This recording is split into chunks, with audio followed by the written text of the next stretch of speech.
Good morning, everybody. Thank you for joining us for our webinar today.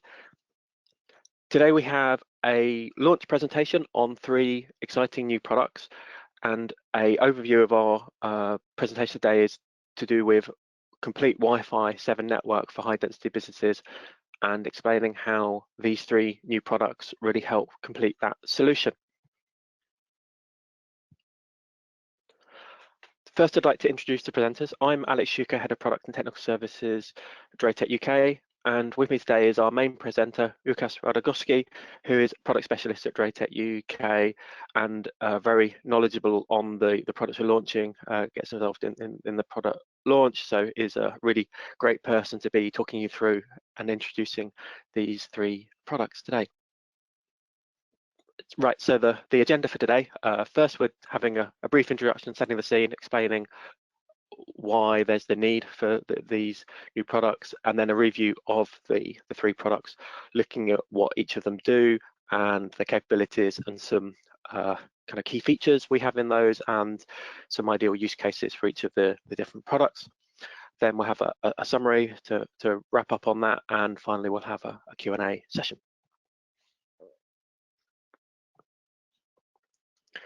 So the key kind of question we're thinking about today is your network ready for the multi-gig era when it comes to WAN connectivity?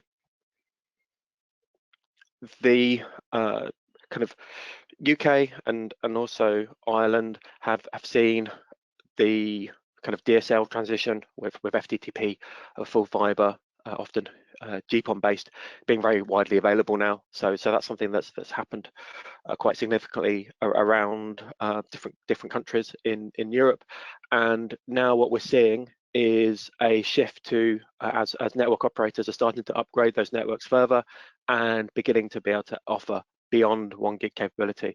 So now it's quite likely that a new connection can get up to a 1 gig service, but also there's the decent possibilities of getting services that are slightly higher, and we're expecting that's going to increase as more and more packages come on stream by different operators that will allow people to have above 1 gig as a WAN connection as well. And the average speeds we're seeing are trending towards kind of the high hundreds of megabits per second as the older connections get replaced with faster ones. We're also seeing that the DSL base is still quite widely used, so that there's a kind of situation where you've got a lot of users using DSL, kind of up to 80 meg connection, and a client might have one site on DSL, different site on FTTP. So it's a case of trying to cope with the different types of connections there, but also managing the migration, because people will often then be enabled to be upgraded from DSL to FTTP, and then at some point later they might decide to take the upgrade to upgrade their package to something that's above a 1 gig connection. And the other part of what we're seeing with that is that people are really kind of looking at the internet and describing it just as wireless. So I know certainly my family, if they ever have any questions they want to ask me or advice on their internet connections, they often ask me how I can help with their Wi-Fi, because it's all about the Wi-Fi is kind of the user experience, and that's what the user is directly using, and it's the key part of the experience, because often devices are using the Wi-Fi connection these days, as opposed to traditionally it would be kind of quite split between Ethernet connections, but now increasingly we're seeing Wi-Fi as a really common usage. So where's the bottleneck? That's often, when it comes to network architecture and design, the key part, because if there's a bottleneck in the system, then that's going to be a limit to the maximum performance that you'll see. The router WAN throughput is a really important thing to consider. The firewall capabilities of that router, making sure that's able to meet or at least exceed the internet connection. Also for planning, you want to make sure that it's going to be able to cope with what you might see in 1, 2, 3 years time as well. And then on the LAN side, 1 gig LAN is fine for most situations previously, but now it's going to get to a point where it may actually be limiting the Wi-Fi access points, might be limiting the internet connection that someone can get. So that's something as a network consideration as well. And the Wi-Fi potentially can't keep up. So it's important to look at what the Wi-Fi speeds are and consider upgrading to the latest Wi-Fi 7 standards. which comes to kind of what's needed, which is the focus of today, which now you want a router that has multi-gig WAN capability, a 10 gig LAN backbone ideally, and something that's got high performance Wi-Fi.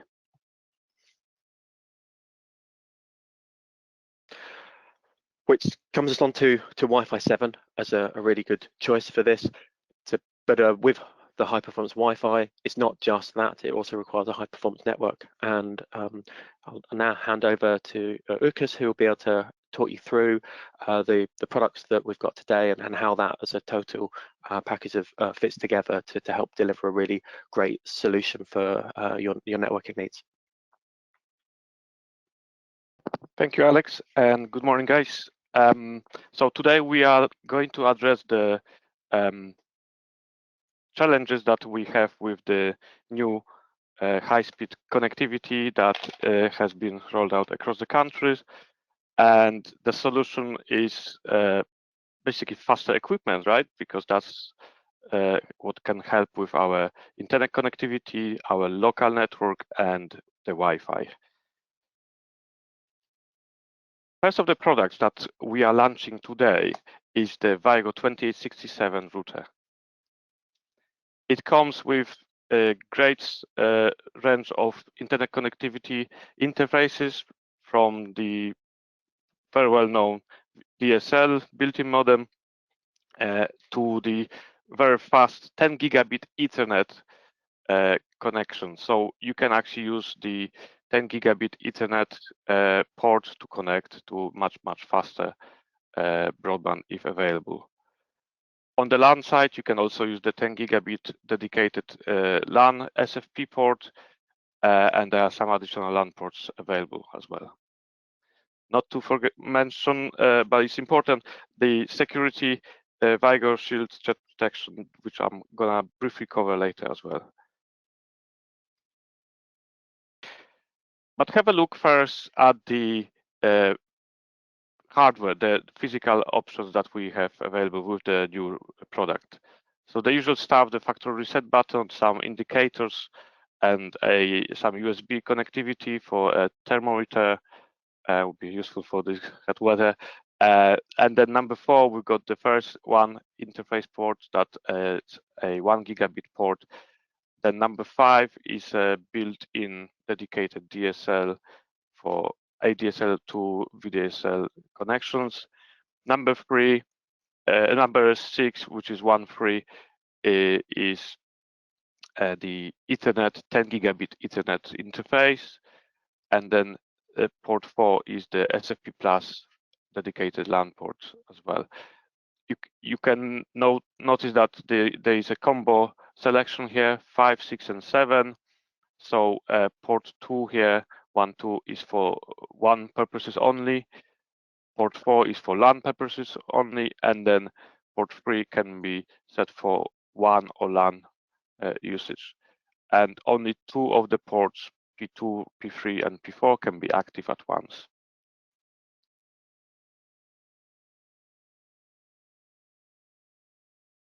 In terms of flexibility and improvements, let's have a look at the older product, the 2065 versus 2067. So you can see much faster speeds available. The total throughput of the 2067 is over 9 gigabits per second, and that can be achieved through the single 1.3 interface as well if needed. We also have similar values for the DSL, because that's the limitation of the standard of the technology. You can also see that we're planning to release the Wi-Fi 7 models. That's not happening today, but it's gonna be very soon, and I'm gonna touch on that during today's presentation.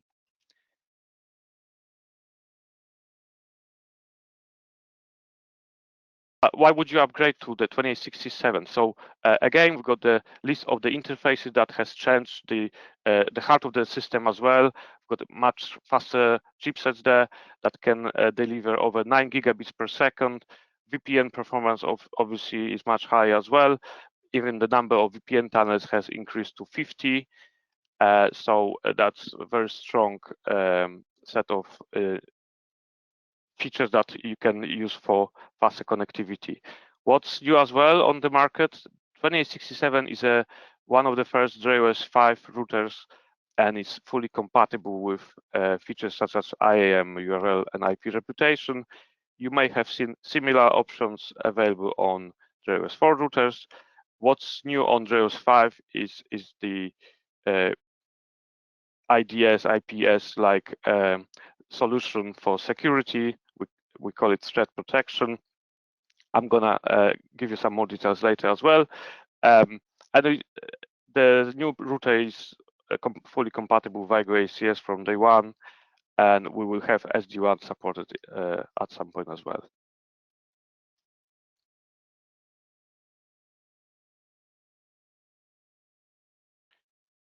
When we compare the wireless section, so that would be the 2867BE, because it would support Wi-Fi 7 here. And if we compare that with the previous models, 2865, 2866, for example, you can see the improved performance there. Even for 2.4 gig, the max leak rate would be much higher. Here we've got over 1300 versus 400 for AC models and over 500 for AX models. There are plans for cellular routers as well, and they will now support eSIM bootstrap as well. So basically, you can just put your SIM card. Well, you don't put a SIM card with eSIM, but you can activate your SIM card without internet connectivity being available, and there will be some data available to activate the cards, the eSIM connection. For Wi-Fi 7, there is the multi-link operation, which we're gonna cover again during today's webinar. So let's have a look. One of the key features as well you can see on DrayOS 5 routers is the virtual controller. So it's basically a combination of router-based AP management and router-based switch management into like one interface. And that interface is basically available on DrayOS 5 routers, access points. So you can basically use the same steps. The same interface will be available on all of the devices. So there will be no confusion.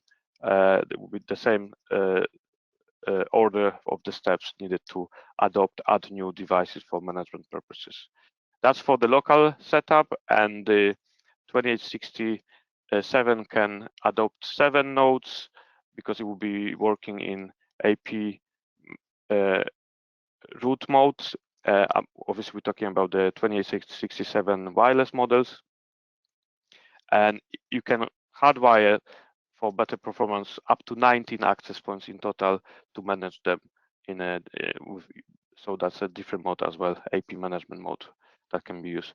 On top of that, you can add up to 10 DrayTek switches, so you can manage them as well through the interface of the router. You can set up VLANs through the router. You don't have to even log into the switch anymore. You can just use everything there and from the virtual controller interface.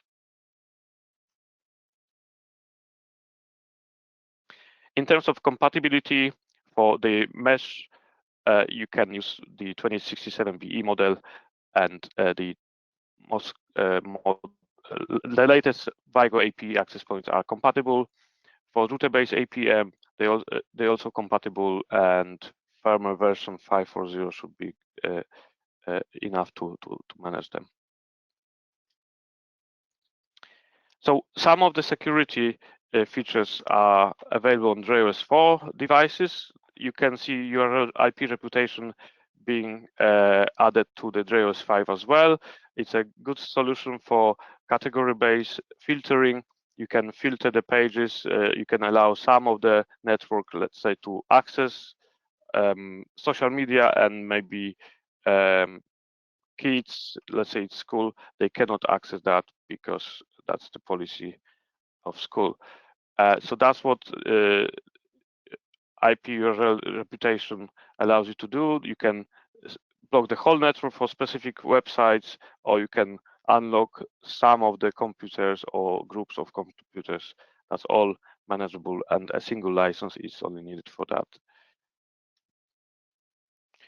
And if you want more advanced system that can monitor all the devices, including IoT devices, so by definition, a solution that doesn't really have any security built in, such as sensors, thermometers and stuff, but they still can be attacked in some specific ways. So you may consider some AI assistant solution like the IPS, IDS systems, or the threat protection that DrayTek has recently released on the market. So Vigor Shield Threat Protection will be available with 2867. That's license-based product, and it allows you to add up to 200 nodes there.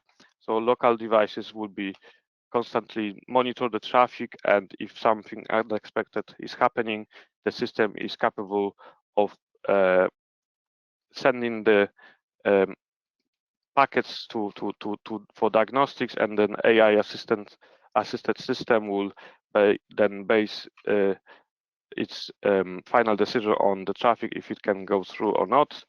And the system basically learns as well, and it can help you to initially and during the process of using it, it will basically learn what devices are on the network. There's really no activity whatsoever needed once it's activated on your network. So what it does initially, it checks the devices connected to the router. So we've got the device fingerprinting here, and it will then classify the devices in categories, and based on that, it will know that it needs to focus on maybe IP cameras access or IP phones, prioritize traffic, but that's not part of this system. It's the security, and you can specify content filtering for the network as well. So you don't really need a IP reputation. You can use threat protection only for categorization of the traffic of the web browsing stuff. So if you would like to actually learn more about this, we've got a team of people that can help you with a trial. There is no obligation here. You can just request some introduction to the product, and there is a QR code that if you scan now, it will lead you to a calendar of one of my colleagues who will be more than happy to help you with threat protection. So you will get I think it's 30 days trial that will be available for your DrayOS 5 routers, and some training introduction to how to use it as well.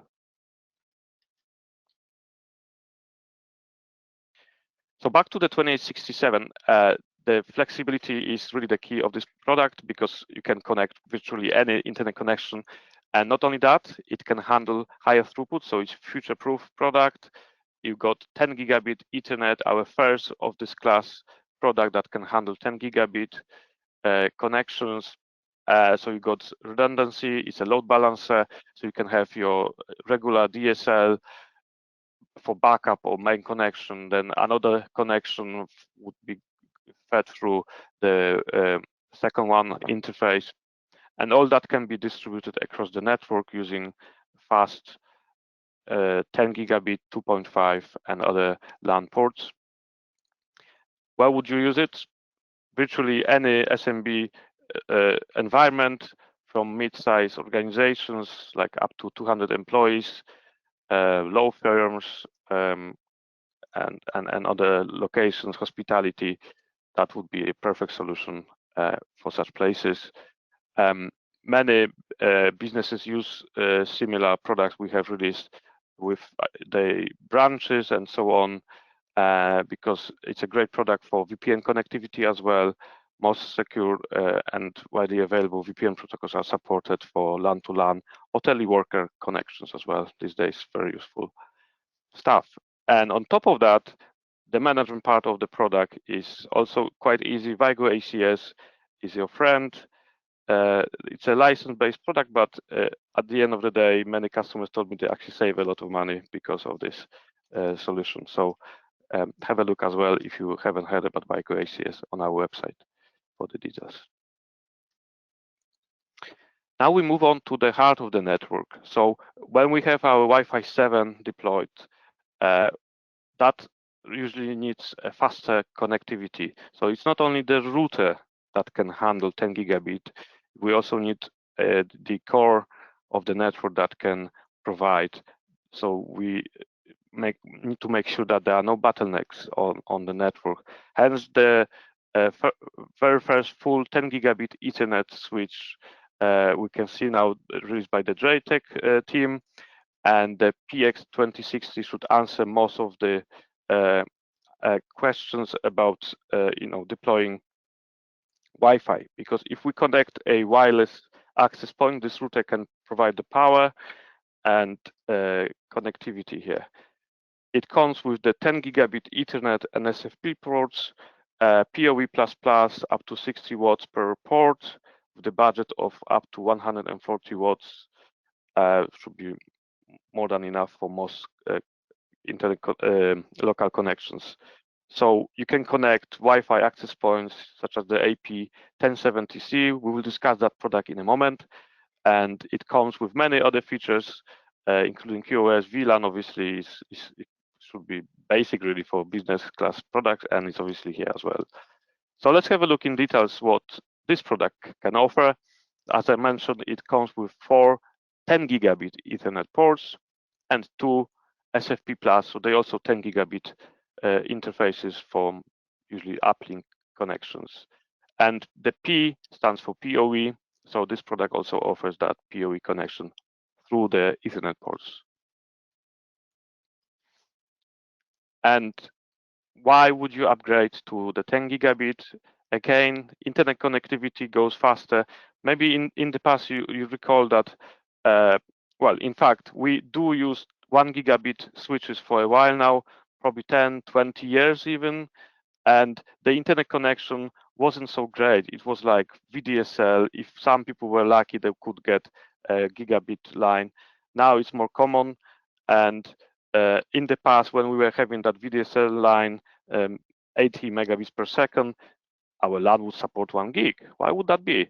Because communication across the local computers had to also be handled, and there shouldn't be any delay, because if that's delayed, then your internet connection wouldn't matter really. So it's always good to have faster LAN than your internet connection.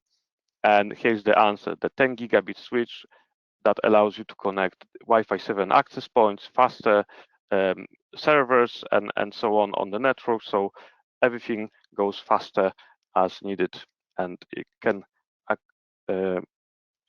be used with your internet connection that got faster and faster. So 1 gig, some people may even get 2 gig fiber these days. So I think it's time to get ready and upgrade. So from the 1 gig switches, we probably would like to move to 10 gig performance. You can also consider one of the 2.5 gig switches. Here we've got the PX2060 layer 2 plus managed switch. I will give you more details about some additional features, or my favorite features as well. Maybe in fact I can list them on the screen here. So the key thing is the 10 gigabit connectivity, PoE++, layer 2 plus routing, and some other routing or switching options such as link aggregation and VLAN segmentation. But it also comes with security options and even things like OnVIF for IP cameras. I'm going to briefly touch on that in a moment. And please do not forget about the central management. That's only half a node for Vigor ACS, by the way, but you can also manage them through the router. But the kind of niche features that can be very helpful, and that's not only on the new switch, this feature is available on our high-spec switches, other models as well, is the device check. So what it does basically, you need to go to the utilities device check and then select the IP address for the device that you would like to check on. And what the switch does is basically sending a ping to a device. And if there is no reply, it can you can select some other options here we've got power cycle. So that's quite useful feature to have on. So the router doesn't have to do all the work, all the checkings. You can have a switch that can do that as well for you. And then you can enable, for example, mail alert. So if the device is not responding, you can then take some actions if needed. Let's say an IP camera stopped working, stopped responding to the ping. Maybe somebody tried to disconnect it so they can get in or something. So the email will be sent, and that's a great feature I think we should all know about. Another one is the on-with surveillance. So you can connect on-with cameras, on-with devices. In fact, I connected my doorbell that handles on-with, and that PoE doorbell allowed me to see some video content through the switch interface, in fact. So that's not from our office, but it's one of the examples you can see. When you connect a device, the switch automatically detects the device on with the device, and then it allows you to basically see the live stream through the interface. So that's, I believe, another cool feature here. In terms of management, the PX2060 allows you to use the switch management from the router. So router can manage your switch. You can use other options like Vigor Connect, that's local management only, or the cloud-based, you can host it yourselves, or we can host it for you, Vigor ACS. Why would we use a 10 gigabit switch? Well, obviously faster LAN, faster performance, better performance, and Wi-Fi 7. That's the key here. We are entering Wi-Fi 7 world where more and more end devices can handle that now. Even some budget laptops now come with Wi-Fi 7, so they're about to. So it's time to switch and use Wi-Fi 7 compatible networking devices. So 10 gig is probably the new 1 gig LAN connection that we need across the businesses and even homes. So I would use this equipment for SMB and enterprise, even environments, for VoIP video conferencing as well. So there's no bottleneck where we employ that with 1 or even 2 internet connections if needed. And here we come to our first Wi-Fi 7 access point, the BE 19000 capable product that offers great speeds, tri-band performance, the VigorAP 1070C. So why Wi-Fi 7? Why it's important to switch? Well, we can still continue on Wi-Fi 6 or some older protocols because newer access points are backwards compatible. However, you can get over 4 times faster speeds with Wi-Fi 7, better latency thanks to the MLO and improved OFDMA. You can get better bandwidth and higher throughput. If we compare Wi-Fi 7 versus Wi-Fi 6, the key here is the 6 gigahertz band, but even without it, 2.4 and 5 gig is also faster. The max theoretical speed is even 46 gig for Wi-Fi 7 products, but obviously we do not get that in real world. However, multi-link operation can improve connectivity because a compatible device can use more than 1 radio band, so they can operate on 2.4 and 5 and even 6 if that's available.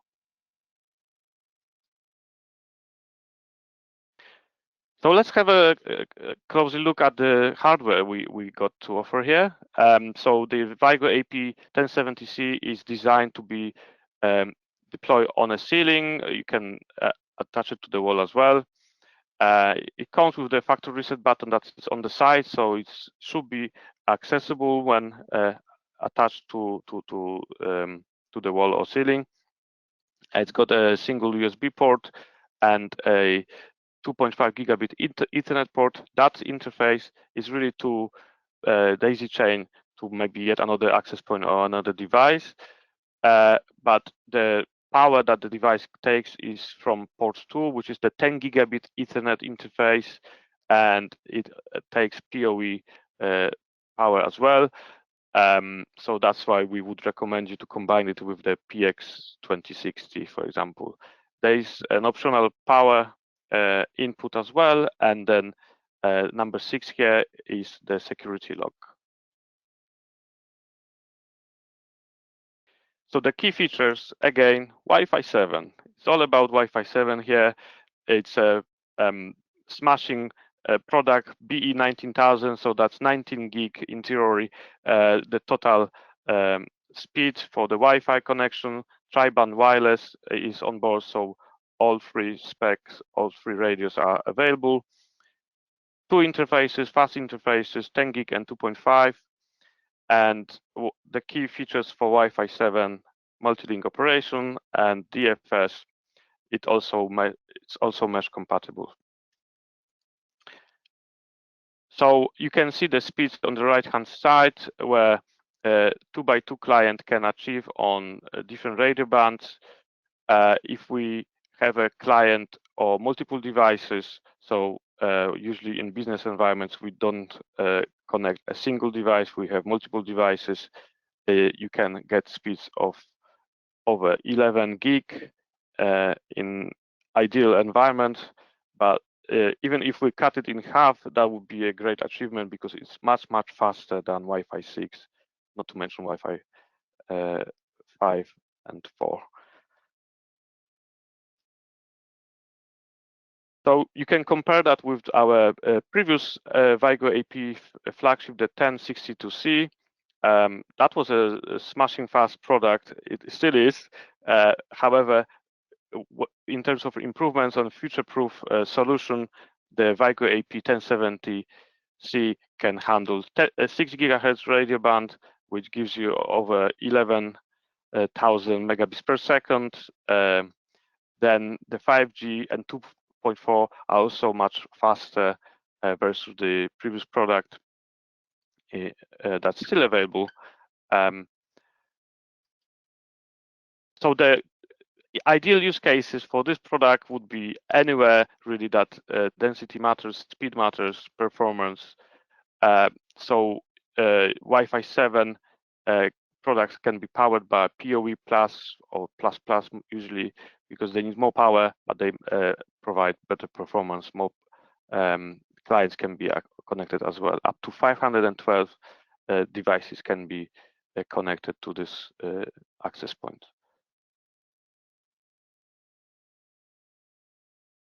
Now let's quickly talk about the Wi-Fi 7 new features that you may or may not have heard about. So the multi-link operation is the combination of all radio bands available, and then the end device, if it can handle that, can use all of the radios to connect and send the information. So if we look on the right-hand side, there is Wi-Fi 6, where a single link could be used.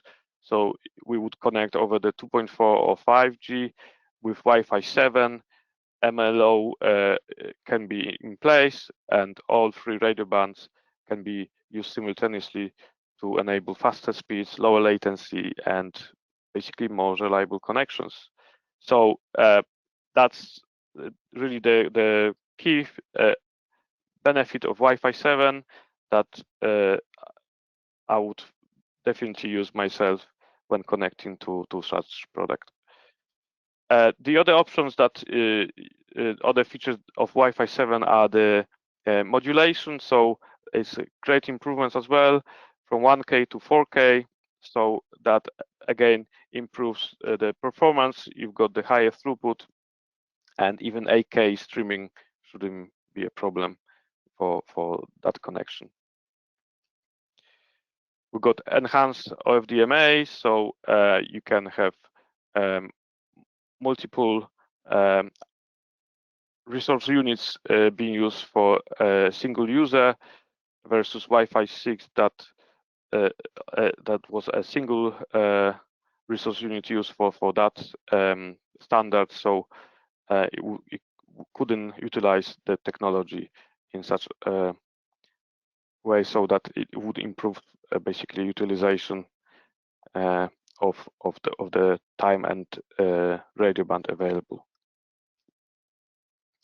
And what we got here again, the feature I really like, that's for 5G connection. As you may be aware, some radio detection system still need to be in place just in case some channels on 5G are occupied. So you don't have to wait 10 minutes anymore. There is a dedicated antenna built into the VigorAP 1070C that will scan those channels for you. And if for some reason some radars and other devices are using the radio, then the AP should switch to a different channel that is not obstructing that. So no waiting time, use your Wi-Fi constantly, and that's what zero wait DFS is for. And we're back to DrayOS 5 virtual controller, because the same virtual controller is available on VigorAP access points now. So if your access point runs firmware 5. something, then that means it's a DrayOS 5 device, and you will have the same experience you may have seen on some DrayOS 5 routers. So you can adopt a access point, for example, or you can use your router like the 2867 and add your switches and access points through the virtual controller and manage them there. So similar option is available on access points. The 1070C can adopt other access points, compatible access points as well, and you can do the management from a single interface. You don't have to configure all 2, 3, 5, 10 access points one by one. You can use the management platform that is built in, no additional cost.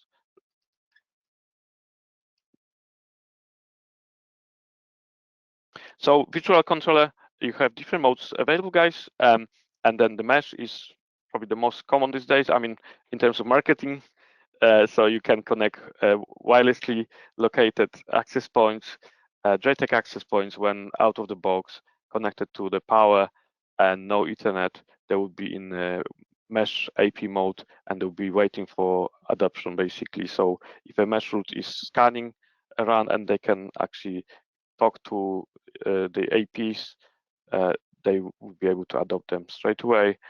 Up to 3 wireless hubs. What nodes do as well, they do auto healing, and if they can connect to the route directly, they would.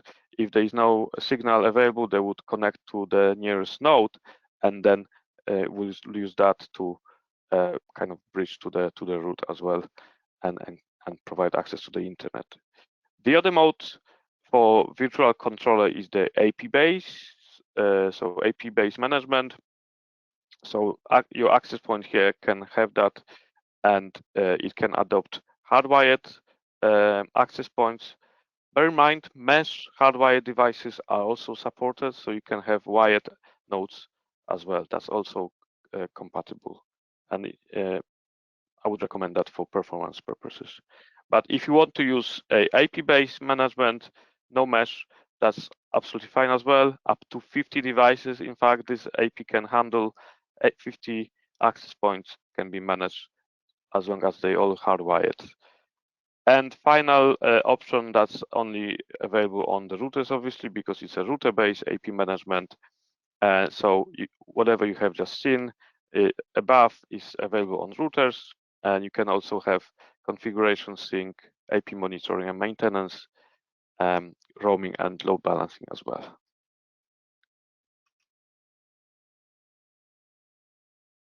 So AP management versus mesh connectivity, a quick comparison here.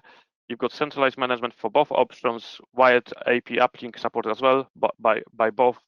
Wireless uplink, that's obviously mesh only. And where would you use that? So if you have existing Ethernet cabling, then you can use both modes. If you have scenarios like school offices retail stores and restaurants, I would recommend you guys to use APM. If there is like homes, hospitality, places where like even spaces where the deployment is temporary, then probably mesh is a better option for you.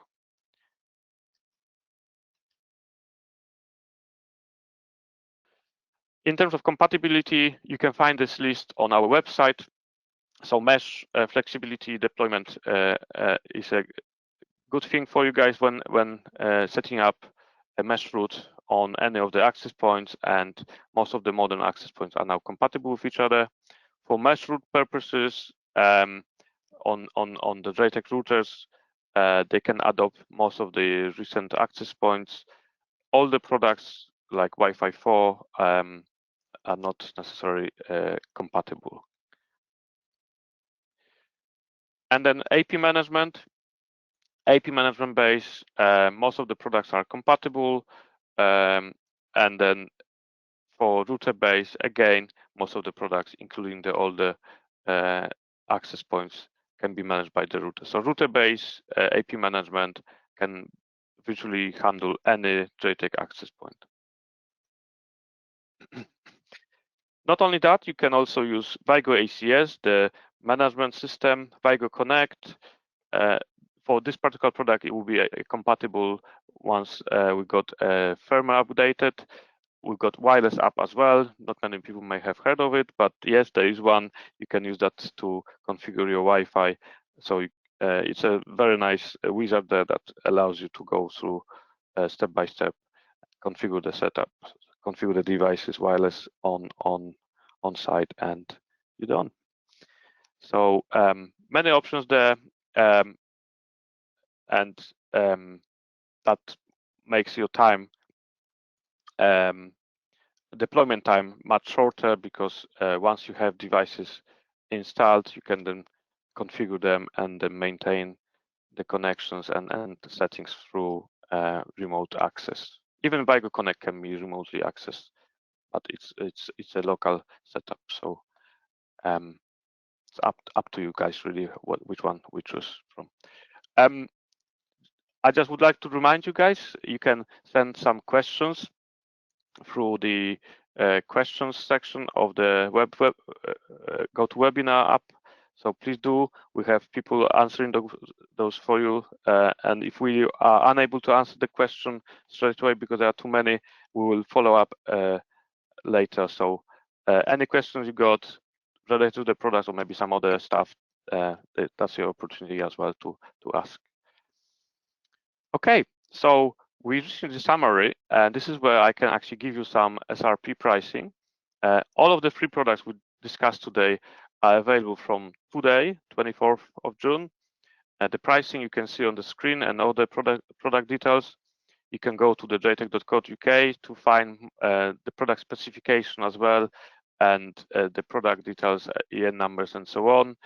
Or you can contact your account manager if you would like to order some more bulks and stuff. So just to summarize the three products, why they together?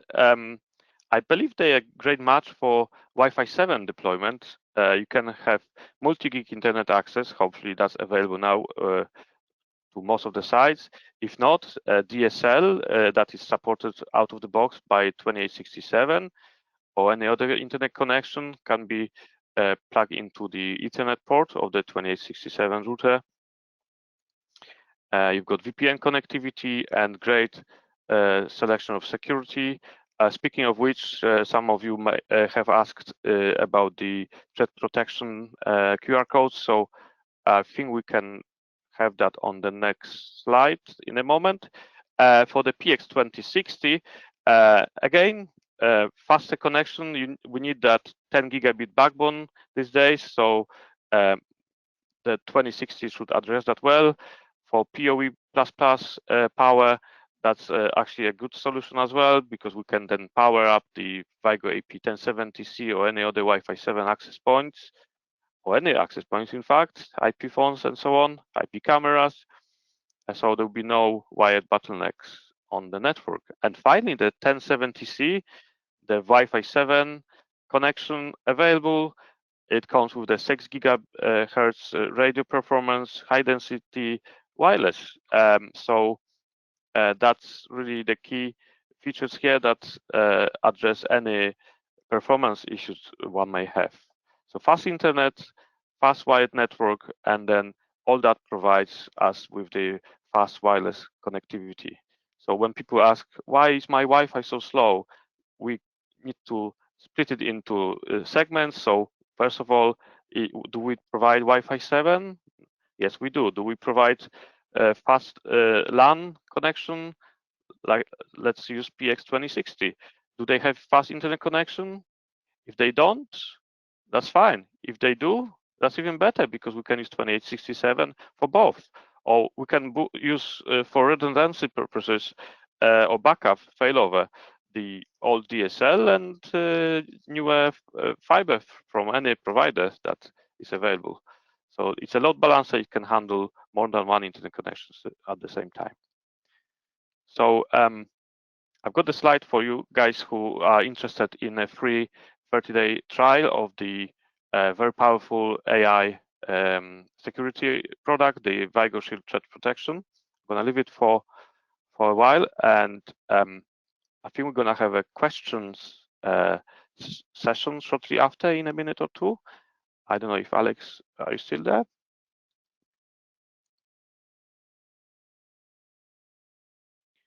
So while Alex is preparing the questions, you can just scan this with your phone, QR code, and then there'll be a calendar of one of our colleagues where you can book your Vigor Shield Threat Protection. So maybe take a screenshot of the screen now, and we can move to the questions. Thank you very much for the presentation, Lukasz. So yes, we've got some questions for you. There's been many that have been asked during the session, so we'll pick out some of those now just to answer some of those. Also, if you've got any questions, now's a great time to type some more in, so get inundated with a few more questions, which we'll try and get through to them. We've got, I think, some time, which is good for the questions, so let's get started. The first question is related to the 2928 that you did have actually on some of the diagrams, just to clarify the difference there between the 2928 and the 2867, and where does the 2928 fit in? That's a great question, guys, and many of you may have noticed, because there are many DrayTek fans that join us today as well, that the 2928 is a very similar product. It's packed in a black shell, but it comes with very similar interfaces. So you can see that the 2928 has two SFP Plus ports, and the 2867 has got one of the SFP Plus ports converted into the DSL Bitlim modem. So 2867 basically gives you out of the box DSL connectivity, whereas 2928 doesn't come with the DSL modem. However, it can offer you yet another SFP Plus connection for your one internet line fiber and whatever the module we put there. So yeah, so that's the main difference is really, guys, the single DSL interface that is or is not available. Instead, you can get the SFP Plus. So you can pick any of the two products that should deliver the same performance. It's just the internet connectivity types are different. Yes, we think the 2867's a good pick if there's uncertainty around the WAN type and if there might be some DSL deployed as part of that, so it's a good one product to kind of have in the van, whereas the 2928 doesn't have that DSL port, so it has an additional SFP port, so that's good for multiple FTTP interface connections. So a bit more flexibility there. So thank you for that, answering that one, Lukasz. Another question is about the VigorAP 1070C. Is it rated for external usage? outdoor usage? Right, that's a good question as well, guys. So we are going to have an outdoor access point in the future. However, this particular product is indoor for ceiling or wall deployment. Okay, thank you. And keeping on the Wi-Fi 7 theme, someone had a question about upgrading an existing deployment. Should you replace all the APs, or can you kind of mix an AP, for example, VigorAP 912C with a VigorAP 1070C, or should you upgrade all? What's the sort of considerations there? So if one location doesn't really need fast connections, such as Wi-Fi 7, then you probably can keep the existing AP in place, and then you can add the 1070 in some other areas. However, if you want Wi-Fi 7 across the whole site, then obviously that's the product to go for. But in terms of management, maybe that was the question related to. If you use, let's say, a router or Vigor ACS, there's no problem at all. You can just hardwire all the access points through a PoE switch, for example, and then they should work fine. Okay, thank you. Yeah, and I think one part of it to add on is if the existing AP is Wi-Fi 5, then I think there's quite a strong argument for replacing those, because if you've got Wi-Fi 5 and Wi-Fi 7 in the same environment, then it's a bit of a difference between the radios. Also, if you've got devices that support the MLO, then that you're only going to get benefit from that if they're connecting to the Wi-Fi 7 APs when it comes to being able to utilize all the bands at the same time for the speed increases. So that might not be as viable in the environment, but it does depend a lot on the size of the site and the areas, whether or not there's overlap of the Wi-Fi.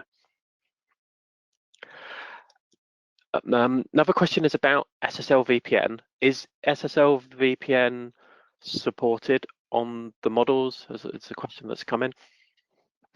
There are many great secure VPN protocols, such as OpenVPN, for example, where you use certificates. SSL VPN is used to be quite good as well, easy to connect and set up, but it wasn't so secure in recent days, so it was discontinued on many products, including DrayOS 5 DrayTek routers. So I would strongly recommend you guys to try different options that are available. There are still plenty available on DrayTek routers. As you may know, they're well known for supporting great range of VPN protocols. So just pick one that suits you best. However, SSL won't be available at the moment on any DrayOS 5 routers. Thank you. And one of the advantages of SSL VPN is the port 443, because that's quite convenient. But there are that you've got configurations where you can use OpenVPN or WireGuard, which is supported, and use port 443 there. And also we have an app, a new combined kind of protocol called EasyVPN that makes it easier to get the VPN set up, and then it will automatically use the VPN protocols that you've configured on the router. So that simplifies setup as well to help, because sometimes SSL VPN is potentially easier to set up in some cases compared to maybe IPsec, although IPsec performance is always going to be, I think, at the top when it comes to the kind of combined speed you'll get because of the efficiency of that compared to the kind of TCP, TLS based VPN protocols. So thank you, Lukasz. And another question here is just about the presentation. Will it be available? The answer to that is yes. We'll send a video of that recording, so you'll be able to watch it if you got interrupted during the presentation. Then you can watch that to watch that back, or if you wanted to share that with any colleagues, then yes, there's going to be that sent round. We'll send a follow-up email. And then back onto some technical questions. So we've got a question that's come in around what connectors to use on the SFP to get 10 gig on the 2928 or the 2928 or 2867. So to connect 10 gig bit Ethernet on the SFP, what's the requirements for the converter? DrayTek SFP products, so SFP, SFP Plus slots are unlocked, so there is no vendor lock applied. You can use DrayTek DAC cables, or you can use virtually any most of the modules that we can get these days should be compatible. If you have some issues, obviously our support team is happy to help, and if possible, we will be able to address any issues. But I think I haven't heard recently of any issues connecting SFP modules. But DAC cables are, if you don't need a long distance connectivity, you just need a short one, then DAC cable probably is the cheapest and pretty good solution for that as well. Yeah, that's good for a short run, like for a meter or two. Then the DrayTek DAC cables are very convenient. But yeah, if you just look for a 10 gig SFP plus cable, there's a lot, and then most of the kind of DrayTek suppliers will be stocking those, so you'll be able to get that as part of the solution. And now a technical question around Wi-Fi kind of radios and signals. A question of what's the best way to mount the 1070C?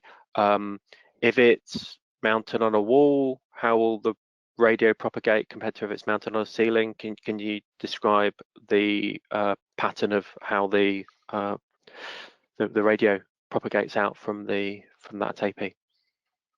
So the product was designed mainly for the ceiling mounting. So you would gain most of it if it's attached to your ceiling. So the signal will be spread omnidirectionally, but it would be beaming towards obviously the bottom, behind as well a bit, but not much. So if we install it on a wall, then you can get some radio access as well behind the device. But most of the time, best coverage would be around the AP. So that's probably the ideal location. However, I have installed the 1070C on a stand, and it was like a wall installation just to see how good it is. And in our London office, we could reach the signal from basically the other end of the office as well. So yeah, so I guess yeah, very, very much so. It's very much about where you are relative to it. So if you look at the AP, the intention is for the signal to propagate out from the front of it outwards. So the back of the AP, the reverse, you're not getting as much signal on there. So if you're mounting on a wall, if you're looking at the wall and seeing the AP, you'll get signal. But if you go behind the wall on the other side, there's going to be less signal propagation. So it's all about picking the right mounting direction, because the ways the signal, the antennas are designed is to propagate everything outwards from the facing of it. So it's omnidirectional, but it's kind of primarily coming out of the side of the facing of the AP, if that makes sense.